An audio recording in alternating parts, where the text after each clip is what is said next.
Hello my dear students, once again welcome back to another spoken English session. In this session we will learn the uses of supposed to. আমরা বাংলাতে অনেক সময় বলে থাকি যে তোমার গান গাওয়ার কথা, তোমার আমাদের বাড়িতে আসার কথা ছিল, তোমার ঘুমানোর কথা, তোমার এখন ঘুমানোর কথা। এই যে কোনো কিছু করার কথা বা কোনো কিছু করার কথা ছিল, এগুলোকে ইংরেজিতে কিভাবে বলবো?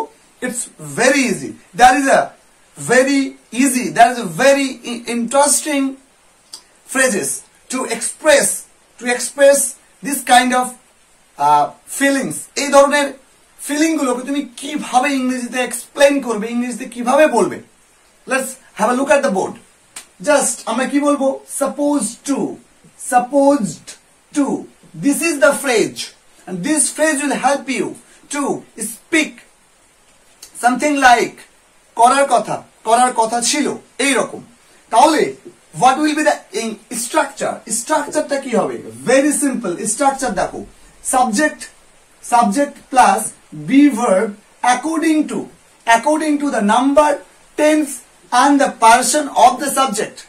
তোমাদেরকে am is are ছড়া দিয়েছিলাম ইউটিউবে, সেখান থেকে তোমরা দেখবে কোথায় am is are বসে। এটা be verbটা মানে হচ্ছে ওই am is are টা তোমায় বসাতে হবে। আর was were ঠিক ওই, আমি ছড়াটা এখনো দিইনি ইউটিউবে, বাট খুব শীঘ্রই ইউটিউবে দিয়ে দেবো। am is are was were তোমরা জানো যে একের পাশে was, ওদিকের পাশে were।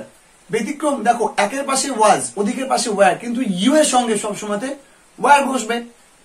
হয়ে গেল, একের পাশে was অর্থাৎ একটা কিছু বোঝালে was, একের থেকে বেশি বোঝালে were, আর ইউ এর পাশে were। ভেরি সিম্পল না?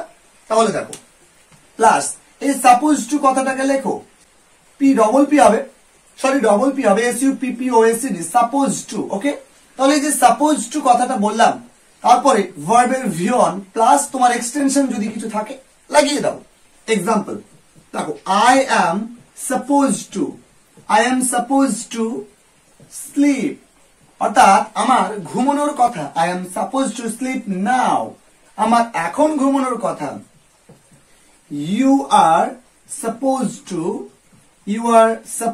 to play cricket, তোমার না খেলার কথা। You are supposed to play cricket, are you not supposed to play cricket? এরকম করে আমরা বলতে পারি যে তোমার ক্রিকেট খেলার কথা, ওকে, তাই না?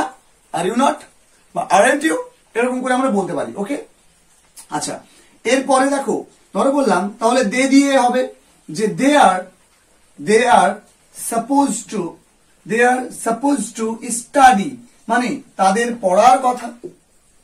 এবার আমি যদি এগুলোকে যদি আমি পাস্টে বলতাম কি হতো? জাস্ট কি করতাম? I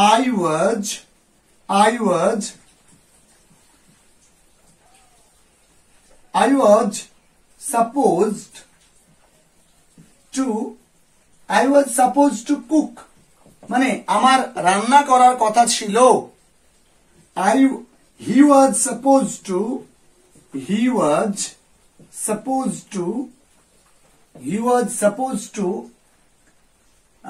learn English. He was supposed to learn English, অর্থাৎ তার ইংরেজি শেখার কথা ছিল। ধরো বললাম যে they were supposed to go to Kolkata, তাদের কলকাতা যাওয়ার কথা ছিল। খুবই সিম্পল, শিখিয়ে দিলাম কোথায় সাপোজ টুটাকে আমরা ইউজ করতে পারি, কোন ক্ষেত্রে ইউজ করতে পারি। So write down some sentences in the comment section below and আমাদেরকে বুঝিয়ে দাও যে তোমরা শিখতে পেরেছো। দেখা হচ্ছে তোমাদের সঙ্গে পরের ভিডিওতে। Till then, take care, stay safe, stay happy, stay healthy.